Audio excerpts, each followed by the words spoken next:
मुअज़्ज़ज़ Punjab school education department के head और असातिज़ा इकराम जो कि 2023 के अंदर बजट के ऑडिट के सिलसिले के अंदर काफ़ी परेशान नज़र आते हैं, क्योंकि पुराने हमारे पास ऑडिट के अंदर नया परफार्मा जो अभी एनएसबी का ऐड किया गया है वो प्रीवियस ईयर में नहीं था। तो ये जो परफार्मा है ये 16 टेबल्स पे मुश्तमिल है, जिसके अंदर ऊपर सबसे पहले इसका जो टाइटल है नॉन सैलरी बजट परफार्मा है। इसके नीचे लिखा हुआ है नेम ऑफ स्कूल। आपने इसके अंदर अपने स्कूल का नाम मेंशन करना है, तहसील और मरकज़। जैसा कि हमारे पास हाई स्कूल्स होते हैं, हाई स्कूल्स का जो है वो मरकज़ नहीं होता, तो वो यहाँ पे आपने मेंशन नहीं करेंगे। देन पहला जो टेबल है वो है amount receive of NSB installment as per bank statement. तो जो आपको बैंक स्टेटमेंट के अंदर एनएसबी की जो इंस्टॉलमेंट्स आई हैं उसके मतलब की इन्फॉर्मेशन आपने देनी है। तो इसके अंदर नीचे उन्होंने खुद ही मेंशन किया हुआ है फाइनेंशियल ईयर्स, 3 फाइनेंशियल ईयर्स हैं, 2020 था, 2021, 2021 था, 2022, 2022 था, 2023। आपने 3 बैंक स्टेटमेंट्स जो हैं वो लेनी है। आपने बैंक वालों से कहना है कि 2020-21 की फाइनेंशियल ईयर की हमें स्टेटमेंट दे दें।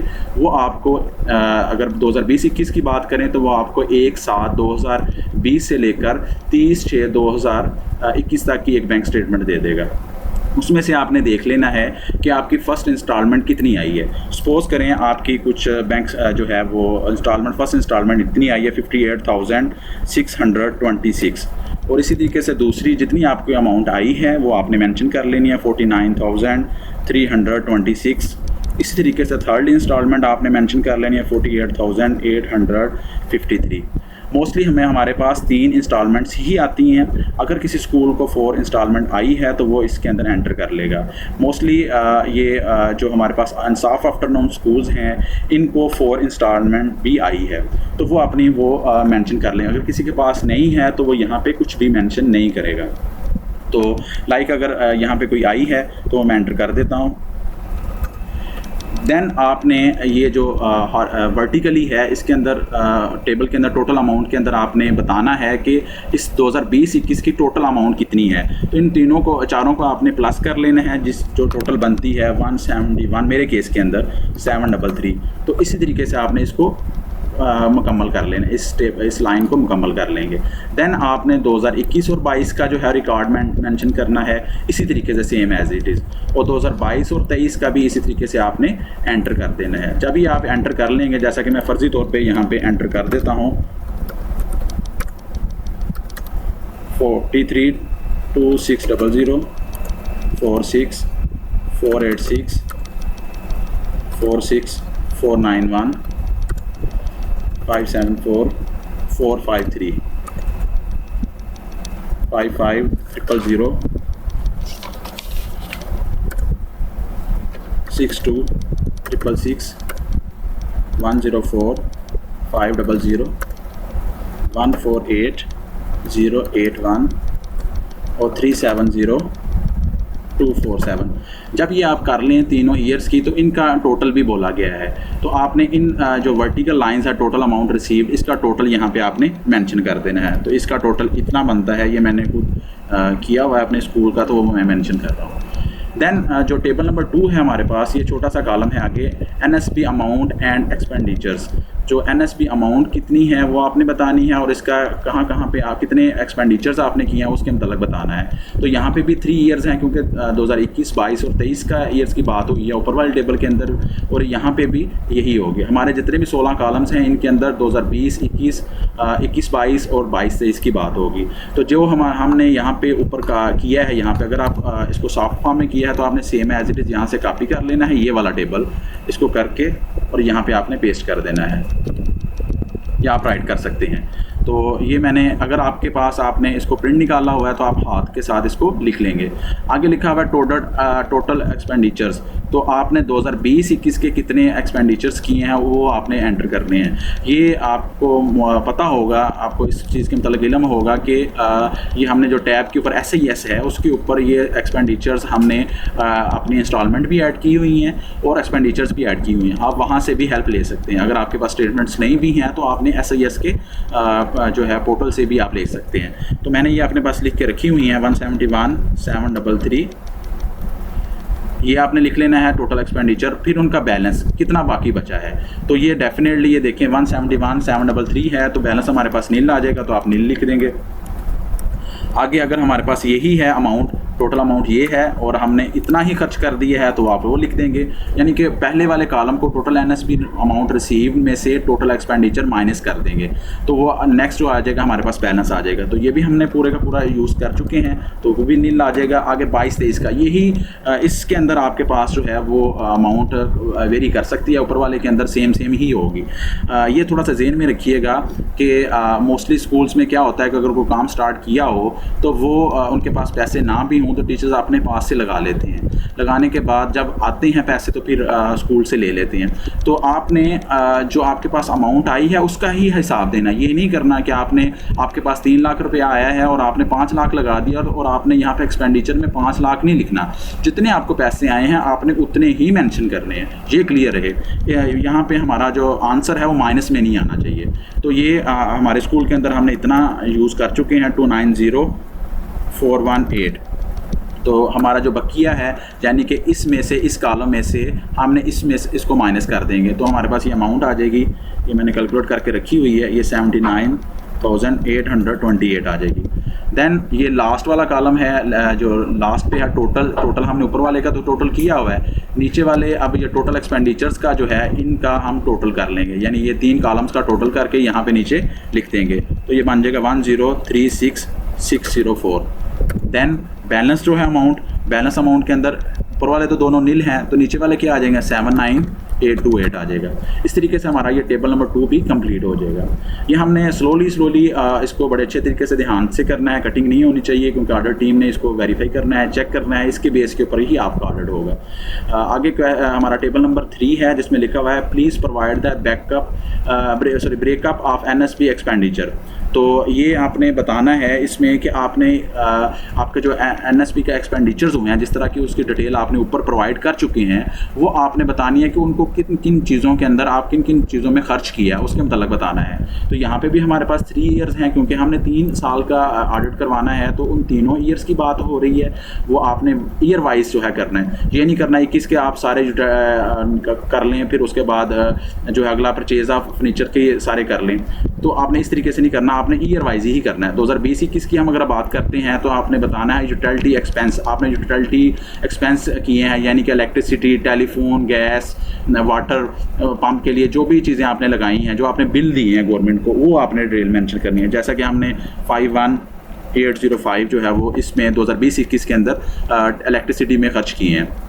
फिर आगे आ जाता है परचेज़ ऑफ फर्नीचर। अगर आपने स्कूल में फर्नीचर परचेज़ किया है तो वो आप डायरेक्टली यहाँ पे अमाउंट लिख देंगे, यानी कि 25,000 हमने फर्नीचर के अंदर वो लगाया है, तो वो हम इसमें मेंशन कर दिया है। सिविल वर्क का आपको पता है, सिविल वर्क के अंदर हमारे जो लाइक इमारत की तोड़ फोड़ या इमारत को नहीं बनाने के अंदर जो चीज़ें लगी हैं वो सारी चीज़ें आ जाएंगी। आगे स्पोर्ट्स गुड्स हैं, हमारे स्कूल में ये नहीं हुआ तो उसको मैं खाली छोड़ दूँगा। आगे स्पोर्ट्स गुड्स है, स्पोर्ट्स गुड्स के अंदर क्या आता है कि बच्चों के खेलने के लिए आपने कोई किट्स ली हैं, कोई फुटबॉल की किट ली है, क्रिकेट की कोई किट ली है, तो वो आप मेंशन करेंगे। तो हमारे पास नहीं है, हमने इसको छोड़ देंगे। आगे हमारे पास है लर्निंग मटीरियल। लर्निंग मटीरियल के अंदर आपके पास काफ़ी चीज़ें आ जाती हैं, जैसे बच्चों के किताबचे हैं, L&D के बुक्स हैं, जो अगर आपने ये कोई चीज़ परचेज़ की है, बच्चों को दी है, प्रोवाइड की है, तो वो आप यहाँ पे लिखेंगे 9625 हमने ये जो है ना खर्चा किया है। आगे आ जाएगा लाइब्रेरी एक्सपेंस, लाइब्रेरी के ऊपर जो है बुक्स के ऊपर या उनकी कोई शफलिंग के लिए या अलमारियों के ऊपर जो बनाया है वो सारे का सारा, वो कोई नहीं है, छोटा स्कूल है। आगे हमारे पास है अर्ली चाइल्ड एजुकेशन, ECE के ऊपर आपने को बच्चों को लगाया है, कोई पैसे लगे हैं, उस रूम के ऊपर लगे हैं, उसकी वाश पे लगा है, कुछ भी लगा है, वो सारे आप यहाँ पे डिटेल एंटर कर देंगे। वो कोई नहीं है तो नेक्स्ट हम आगे कर देंगे। आगे है, ये टीचर्स ज़्यादा कंफ्यूज होते हैं, इनकम टैक्स GST पेड के मतलब बात होती है, तो इसके लिए मैं आपको थोड़ा सा बता देता हूँ, एक तस्वीर की तरफ ले जाता हूँ, जिसके अंदर ये होता है जब हमने NSP हम कैलकुलेशन कर रहे होते हैं तो ये सबसे पहले नंबर पे ये होता है हमसे कि रजिस्टर्ड एनएसबी जो हम टैक्स पे करते हैं उसके लिए जो हमारे पास रजिस्टर्ड वेंडर्स होते हैं उनके ऊपर जो जीएसटी स्टैंड फॉर होता है जनरल सेल टैक्स, जिसका अगर रजिस्टर्ड वेंडर हो यानी कि जो जिससे आप परचेज़ कर रहे हैं वो रजिस्टर्ड हो, तो उसका आप जो चीज़ आइटम परचेज़ करेंगे, जैसा कि ये मैंने एक एग्जांपल ली है कि परचेज़ आइटम प्राइस है 61,000, ठीक है, तो इसके ऊपर जो हमारा जीएसटी होगा यानी जनरल सेल टैक्स होगा वो 17% होगा। 17% वो कैसे निकालेंगे? 17/100 मल्टीप्लाई बाय जो आपकी आइटम है। जैसा कि कैलकुलेटर ओपन कर लेता हूँ मैं सिस्टम के अंदर, जैसा कि हमारे पास 17% निकालना है 61,000 का, 17 डिवाइडेड बाय 100 मल्टीप्लाई बाय 61,000, तो ये हमारे पास ये देखिए अमाउंट आ गई 10,370 रुपये। तो हमने ये लिख देंगे। ये उन के लिए जो रजिस्टर्ड वेंडर्स हैं। रजिस्टर्ड वेंडर्स का मतलब ये है कि जो दुकानदार जिससे आप चीज़ परचेज़ कर रहे हैं वो रजिस्टर्ड हैं। ये रजिस्टर्ड मैंने कि वो गवर्नमेंट को टैक्स पेड करते हैं, उनके लिए ये जनरल सेल टैक्स की बात हो रही है। और जिस तरह IT सेल टैक्स है उसका 4.5 होता है, यानी कि इनकम टैक्स जो रेशो है वो हमारे पास रजिस्टर्ड वेंडर की कितनी है? 4.5।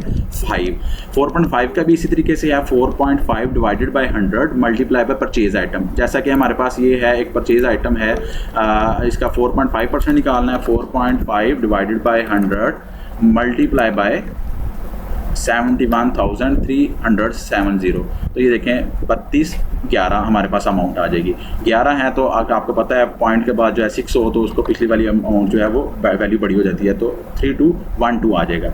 यानी कि आपने कोई चीज़ परचेज़ की। अब ये आप लोगों को पता होगा कि जो है GST किस पे होता है और इनकम सेल टैक्स किस पे होता है। मोस्टली जो हमारे पास होते हैं कोई आप इनवाइस लें, लाइक आपने कोई चीज़ आइटम परचेज़ की है, आपने कोई फर्नीचर परचेज़ किया है, कुछ परचेज़ किया है, अगर उसकी इनवाइस के अंदर लग कर आए कि GST इसका इतना है, इनकम सेल टैक्स इसका इतना है, तो फिर आपने कुछ भी कुछ भी आपने सेल टैक्स भी नहीं देना होता, आपने जो है जनरल सेल टैक्स भी पे नहीं करना होता। लेकिन मोस्टली होता ऐसा नहीं है।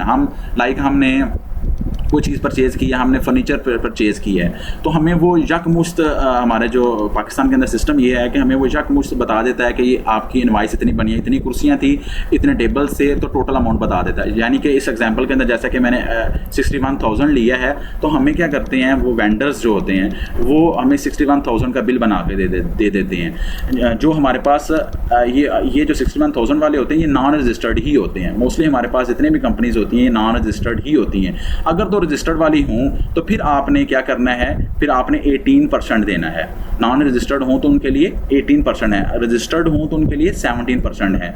जैसा कि अगर किसी की इनवाइस के अंदर, मैं आपको ये पॉइंट समझाने की कोशिश कर रहा हूँ कि अगर किसी की इनवाइस के अंदर general sale tax, income sale tax लग कर आए तो फिर आपने कुछ भी परचेज नहीं करना, वो ऑटोमेटिकली वो कंपनी खुद पे कर चुकी होती है।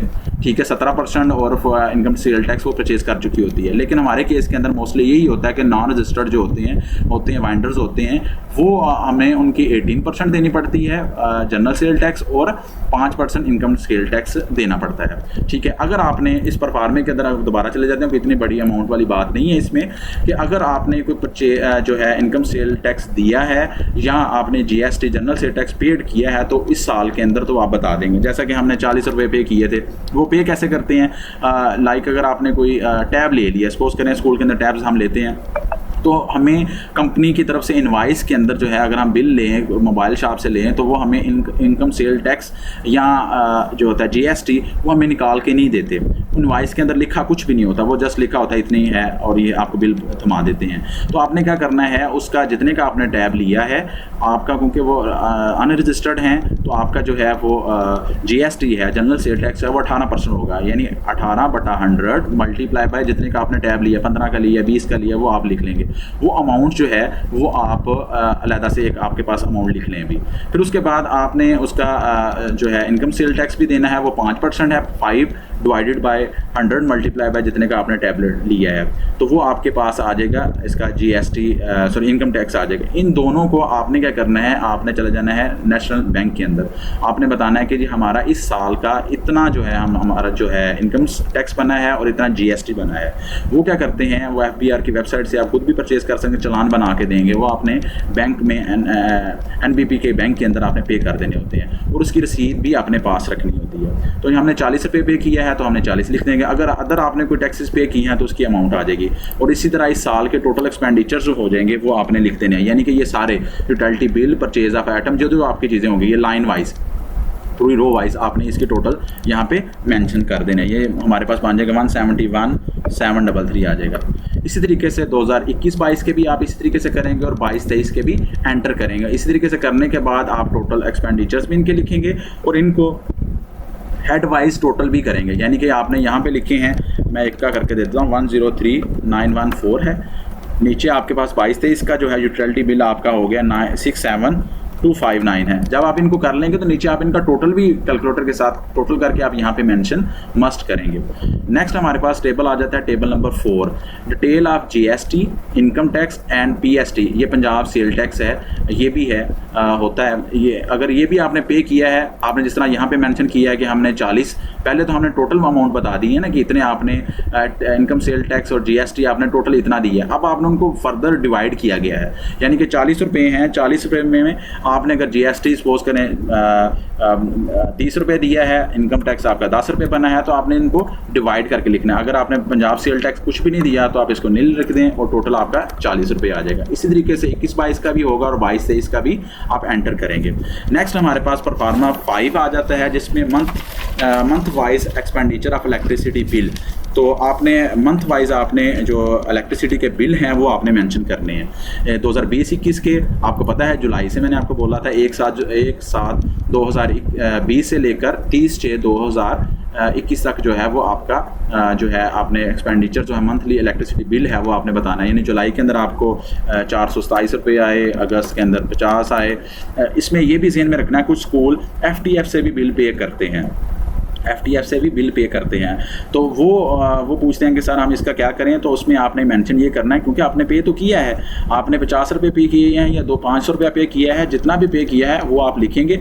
उसके लिए बेस्ट ये है कि आप कोई और पेंसिल का कलर इस्तेमाल कर लें, लाइक आप ब्लू पेंसिल के साथ आप दूसरे लिख रहे हैं NSP वाले, तो रेड पेंसिल के साथ आप मेंशन कर दें कि ये 500 रुपया है, लाइक आपने FTF से किया है, और 500 लिखने के बाद आप पैरेंथेसिस के अंदर लिख दें, यानी कि ब्रैकेट्स के अंदर लिख दें FTF, ठीक है।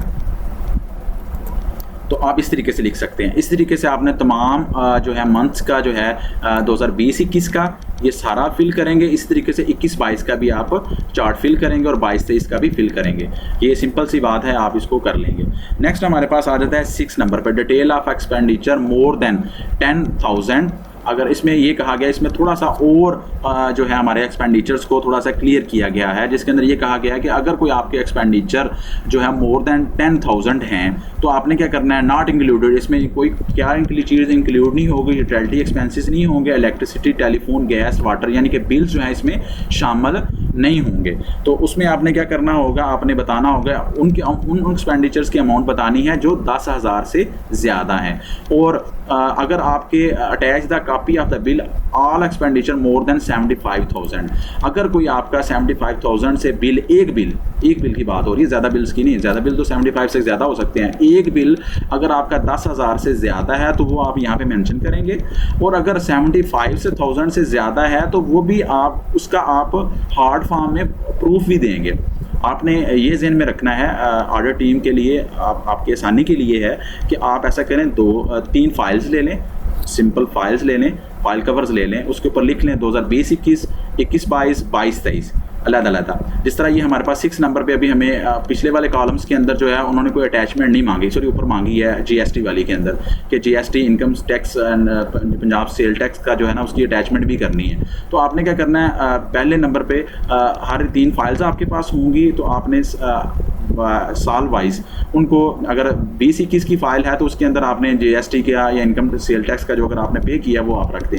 इसी तरीके से यहाँ पे भी आपने क्या करना है, अगर 10,000 से ज़्यादा है तो फिर तो आपने कोई चीज़ इंक्लूड नहीं करनी, यानी कि आपने उसकी अटैचमेंट नहीं लगानी, उसका हार्ड फॉर्म में प्रूफ नहीं रखना। लेकिन अगर 75 से ज़्यादा है तो फिर आपने उसका हार्ड फॉर्म में भी प्रूफ देना है, उस बिल को एक्सप्लेन करना है, यानी कि उस फाइल के अंदर रखना है। अगर आपने 20-21 में किया है तो उस फाइल कवर के अंदर आप वो चीज़ रखते हैं, ठीक है जी। अगर लेकिन आपने 10,000 से ज़्यादा वाले सारे के सारे आपने बिल यहाँ पे मेंशन करने हैं। लाइक यहाँ पे आ जाएगा 2020 था 2021 पहला जो हमारा फाइनेंशियल ईयर है, इसके अंदर आपने bill number in paste file, आपने बिल जो है जो हमारे पास वोचर फाइल होती है, पेस्ट फाइल होती है, उसके अंदर बिल नंबर क्या है, बिल नंबर आपने कोई उसका सीक्वेंस लगाया होगा, लाइक 01 है, ठीक है।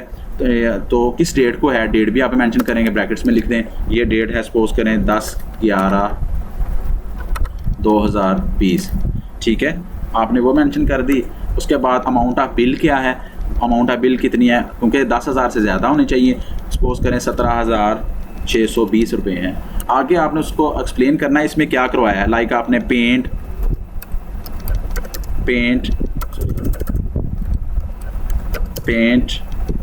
डिस्टेम्पर,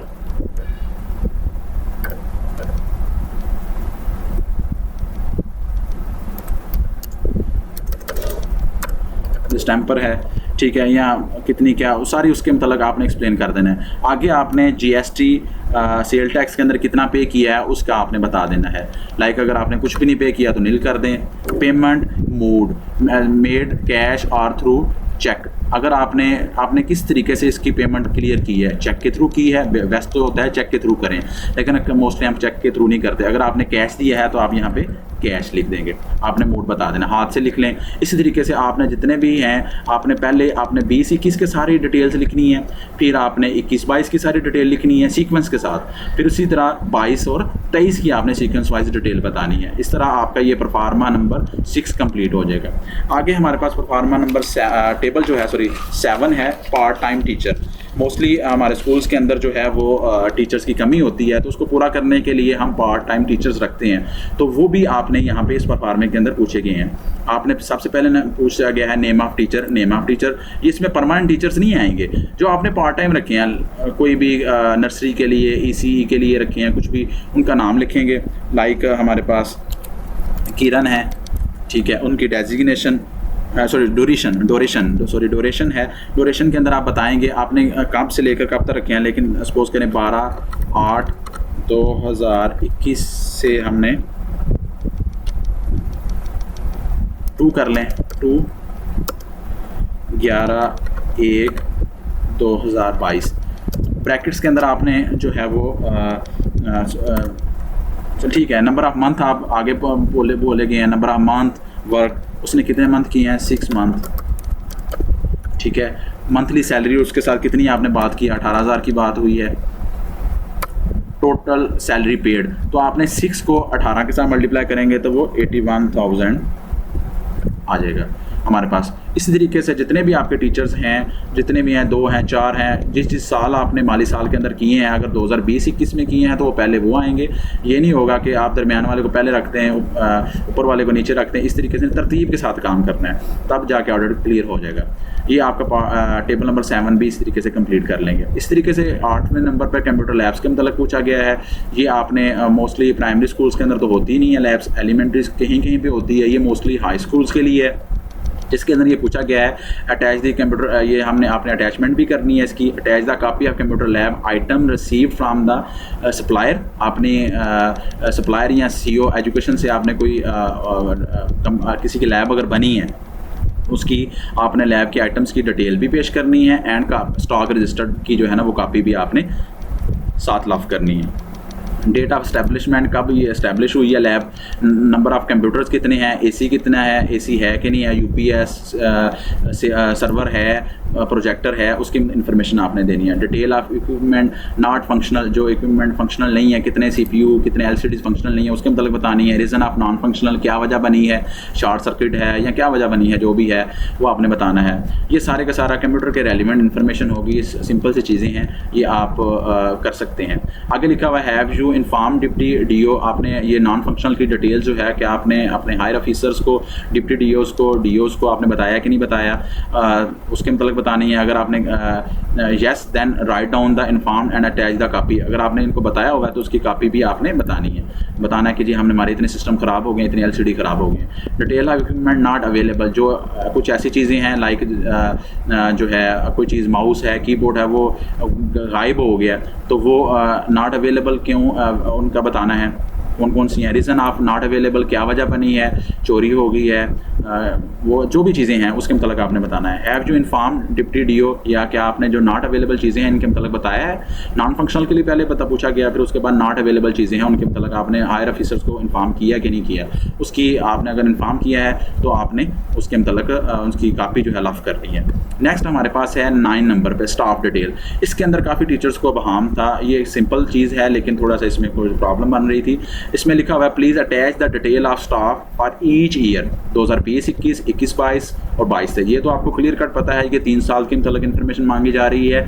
कुछ लोग समझते हैं कि स्टाफ स्टेटमेंट के मतलब जो हमारे पास अभी हैं उनके मतलब बात होगी, नहीं, इसके अंदर ऐसा नहीं है। इसमें अपना फाइनेंशियल ईयर के मुताबिक है 2020-21 अगर हम बात करते हैं 2020-21 के अंदर जितने भी टीचर्स आपके स्कूल के अंदर आए हैं और चाहे वो चले भी गए हैं, लेकिन आपने 2020 के टर्नओवर के अंदर आपके उन मंथ के अंदर 12 मंथ के अंदर कोई टीचर आ गया है और चाहे वो 10 दिन रहा है, 2 दिन रहा है, लेकिन आपने उसका डिटेल बतानी है कि ये टीचर का नेम था, उसकी डेजिग्नेशन ये थी, वो रेगुलर था या कंट्रैक्ट था, उसने अभी वर्क कर रहा है या वो रिटायर हो गया या डेथ हो गई है या टर्मिनेशन हो गया, कुछ भी हुआ है, एब्सेंट है, वो सारा आपने बताना है। यानी कि 2020-21 के अंदर आपके पास 12 टीचर्स थे तो आपने 12 टीचर्स की डिटेल बतानी है। इसका बेस्ट ये है कि आप अगर सॉफ्ट फॉर्म में इसी टेबल को एक साइड पे किसी और पेज पे ले जाएं, वहाँ पे प्रिंट निकाल के आप उनको कंप्यूटराइज कर लें तो फिर तो बहुत बेस्ट है। अगर नहीं तो हाथ से लिखकर अलहदा से पेज एक लें, उसके ऊपर यही कॉलम्स बनाएं और उनको अलहदा 2020-21 का अलहदा से, 2021-22 का अलहदा से और 22-23 का अलहदा से आपने इस फॉर्मेट के अकॉर्डिंगली जो है वो स्टाफ स्टेटमेंट की स्टाफ की डिटेल देनी है। देन हमारे पास टेबल नंबर 10 है लीव डिटेल्स। लीव डिटेल्स का भी आपने जो है वो बताना है। Please attach the detail of leave not casual, casual की इसमें बात नहीं होगी, नॉट कैजुअल की बात होगी। ड्यूरिंग द पीरियड 2020-23, यानी कि इसमें भी 3 साल की बात की गई as per format. Please attach the sanction order of authority, जो उनके इसमें कैजुअल लीव्स का जो है वो नहीं करनी है, आपने दूसरी की बतानी है। जैसा कि हमारे पास होती है मैटरनिटी लीव होगी, स्टडी लीव होगी, हज हो गया, उम्रा हो गया, तो इन लीव्स के मतलब आपने डिटेल्स बतानी है। यानी फाइनेंशियल ईयर 2020-21 की आपने पहले इन्फॉर्मेशन बतानी है। उसमें आप टीचर का नाम लिखेंगे, उसकी डेजिग्नेशन लिखेंगे, उसकी नेचर ऑफ लीव जो है वो हज पे गए हैं तो हज की डिटेल आ जाएगी, मतलब हज लीव आ जाएगी। उसका पीरियड जो है वो कब से लेकर कब तक, यानी 1/4/2021 से लेकर व्हाट्सएवर जो भी डेट्स हैं वो लिखेंगे, ठीक है। और फिर आगे ब्रैकेट्स में लिख देंगे 15 दिन की है, 60 डेज़ की है, जितनी भी डेज़ की है वो आप बताएंगे। अमाउंट ऑफ ये जो हमने इन्होंने अमाउंट जो है डिपॉजिट करवाई है, चलान फार्म जो है कन्वेंस अलाउंस का, वो अगर डेफिनेटली वो उन्होंने जो है वो चलान सबमिट करवाया होगा, उसकी कॉपी लेकर आपने, जिसका मैंने आपको बताया कि 3 फाइल्स होंगी, उस फाइल के अंदर 2020-21 की बात हो रही है तो 2020-21 के अंदर उस फाइल के अंदर आपने रख देना है। और what ever leaves recorded in service book, और फिर आपने सर्विस बुक की कॉपी भी जो है वो लगानी, क्योंकि आपने सर्विस बुक पे भी एंट्री करनी होती है। जैसा कि नॉन गस्टेड जो हैं PST और EST, इनकी सर्विस बुक पे भी एंट्री होती है। तो वो आपने उस अगर कोई एक टीचर ने 2 छुट्टियाँ ली हैं तो सर्विस बुक पे भी उसकी 2 दफ़ा एंट्री हुई होगी, तो आपने 1 दफ़ा उसकी सर्विस बुक की कॉपी करवा के आपने उस फाइल में रख लेनी है। अगले साल उसने फिर अगर की है तो फिर उसकी दोबारा से कॉपी जो है वो करवा के आपने लगानी है, साथ अटैच करनी है। जितने भी टीचर्स हैं, अगर कोई टीचर नहीं है जिसने लीव ली ही नहीं है तो उसका कोई यहाँ पे डिटेल नहीं है कि जितने टीचर्स होंगे उनकी आपने चलान फॉर्म जो उन्होंने पे किया है और प्लस उनकी सर्विस बुक की कॉपी। उसके बाद 11 नंबर पे है, 11 नंबर टेबल के अंदर detail of inquiries in process against the staff, और इसकी आपने अटैच भी करनी है, कापी अटैच करनी है इंक्वायरी ऑर्डर्स की। जैसे कि अगर टीचर ने कोई के साथ कोई इंक्वायरी वगैरह हुई है तो उसकी भी आपने डिटेल बतानी है। फाइनेंशियल ईयर जिस तरह है 2020-21, 21-22, 22-23 की आपने बतानी है। नेम ऑफ टीचर बताएंगे, उसकी डेजिग्नेशन बताएंगे, ब्रीफ रीज़न फॉर इंक्वायरी, उसकी ब्रीफ रीज़न आप बताएंगे कि क्या वजह बनी, वो एब्सेंट था मिसकंडक्ट हुआ है, जो भी व्हाट्सएवर जो भी इंक्वायरी की डिटेल्स हैं वो बताएंगे। डेट ऑफ इंक्वायरी स्टार्टेड, किस डेट को इंक्वायरी स्टार्ट हुई, इसका इंक्वायरी ऑफिसर कौन से थे, और करंट स्टेटस क्या है, कुछ करंट होंगी, कुछ अभी पेंडिंग होंगी या कुछ क्लियर हुई होंगी, जो भी उसका स्टेटस होगा वो आप यहाँ पे क्लियर कट बताएंगे। आगे नेक्स्ट हमारे पास टेबल नंबर 12 है, जिसके अंदर बताया गया है डिटेल ऑफ पेनल्टीज, पनिशमेंट और इंक्वायरीज अगेंस्ट अ स्टाफ। अगर किसी आपके स्टाफ मेंबर्स को कोई पनिशमेंट हुई है, पहले इंक्वायरी के मतलब पूछा गया है, फिर उसकी अगर पनिशमेंट वगैरह हुई हैं तो कोई जो है लाइक उनकी 2 इंक्रीमेंट स्टॉप की गई हैं या सस्पेंशन के आर्डर्स हैं, कुछ भी है वो आपने यहाँ पे इसमें बताना और इसका प्रूफ भी देना, ऊपर वाले के अंदर भी प्रूफ देना है, इसका भी प्रूफ देना है। पहले नंबर पे फाइनेंशियल ईयर क्या बताएंगे आप, 2020-21 है या 21-22 है या 22-23 है। नेम पूछा जाएगा, डेजिग्नेशन का पूछा जाएगा, brief reason for inquiry, inquiry की रीज़न क्या थी वो बताएंगे, डेट ऑफ इंक्वायरी कंप्लीटेड, कब कंप्लीट हुई है, उसके अंदर जो है उनकी पनिशमेंट कितनी हुई है, 2 इंक्रीमेंट डाउन हुई है, क्या हुआ है वो आप बताएंगे। पेनल्टीज, पनिशमेंट एग्जीक्यूटेड और if not then right decision, अगर तो वो एग्जीक्यूट हो चुकी है, कंप्लीट हो चुकी है तो फिर जैसे अगर नहीं हुई तो उसकी रीज़न बताएंगे क्यों अभी तक कंप्लीट नहीं हुई, वो आप बता देंगे। नेक्स्ट हमारे पास टेबल नंबर 13 है, ये थोड़ा सा लेंथी काम है लेकिन आपने थोड़ा सा बड़े तहम्मुल के साथ इसको करना है क्योंकि जब आप ऑडिट टीम आएगी तो आपका ये परफॉर्मा चेक करेगी। आगे नेक्स्ट 13 नंबर पे है date of recovery appointed out during fixation of pay and allowance from district account officer. जैसे कि आपको सबको पता है कि जब परमानेंट होते हैं तो मोस्टली डेट ऑफ ज्वाइनिंग से करते हैं, जैसे कि PSC और EST को, SST को तो परमानेंट नहीं इन्होंने किया 14 से अनवर्ड। तो ये हमारे पास जो है जब वो परमानेंट होते हैं तो हमारे पास हमारी फिक्सेशन हमें करवानी पड़ती है बैक डेट से, तो अकाउंट ऑफिस को पैसे जो है वापस करने पड़ते हैं, उसके मतलब इन्फॉर्मेशन पूछी गई है और उसकी आपने अटैचमेंट भी करनी है, उसके आपने रिटर्न प्रूफ भी देना है। जैसे कि अगर कोई PST है तो पहले वो ESC था, तो वो जब परमानेंट हुआ तो PST हो गया, तो वो उसकी सर्विस बुक पर भी एंट्री होती है।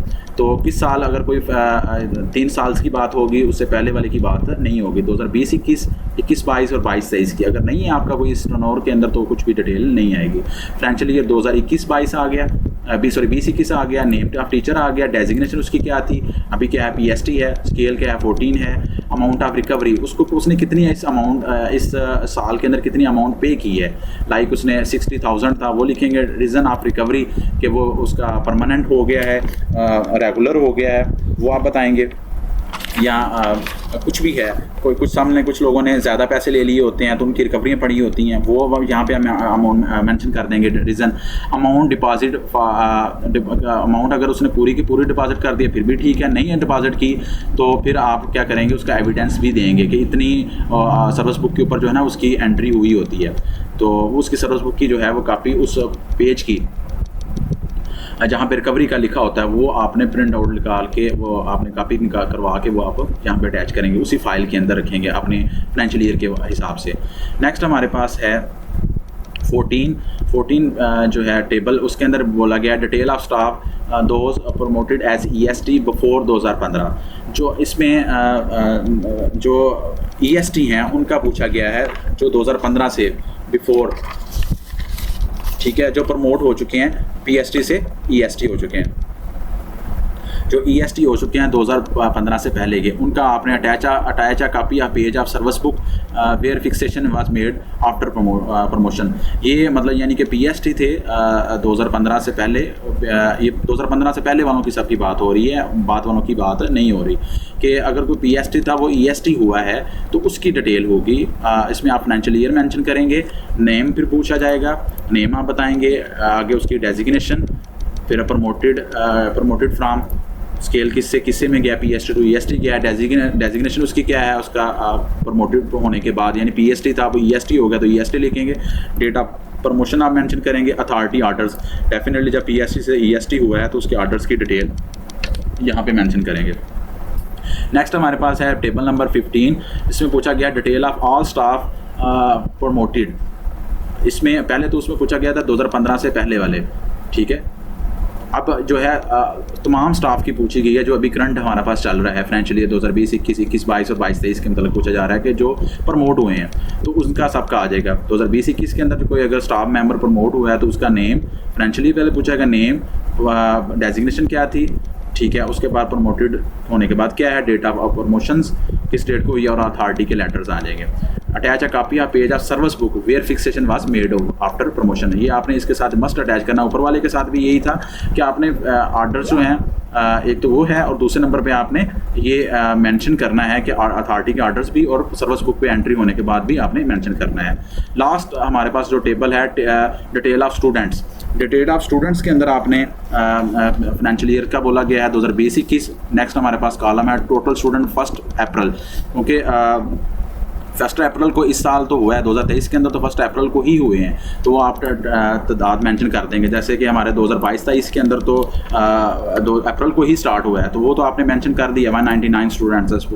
और number of student admitted 1 April to 31 March, जितने हुए हैं लाइक अगर इतने ही हैं तो 199 आप मेंशन कर देंगे। Number of student left, mostly हम स्टूडेंट लेफ्ट नहीं करते, स्टॉक ऑफ तो हम कर ही नहीं सकते। आगे नेक्स्ट टेबल में स्टॉक ऑफ कितने किए हैं तो वो आप मेंशन कर देंगे। आगे total number of student on 31 मार्च, तो और साथ आपने जो रोजनामचा है आपका उसकी आपने कापी साथ अटैच करनी है, 199 हैं तो वो ही आ जाएंगे। लेकिन ऊपर वाले दोनों ईयर्स के अंदर जो है वो हमारा जो फाइनेंशियल ईयर था वो अगस्त में स्टार्ट होता है, तो आपने वो अगस्त के अकॉर्डिंगली ही बयान करना है। यानी कि आपने total number of student 1 April पे नहीं आएगा, ये आपका आएगा number of student admitted 1 April to 31 March, यानी कि पहले वाला जो कॉलम है हमारा वो ब्लैंक चला जाएगा। अगर आप मेंशन भी करते हैं तो साथ ब्रैकेट्स के अंदर जो है वो मेंशन कर दें जो है कि इस डेट को हैं। बेस्ट ये है कि इसको छोड़ दें और अगले वाले के अंदर अगर अगस्त से है, अगस्त को हुआ था सेशन स्टार्ट, तो उसके मतलब 122 थे तो 182 कर दें, ये भी नील आ जाएगा, ये भी नील और ये 182 आ जाएंगे। अगर इस टाइम पे 171 थे तो आप 171 मेंशन कर दें।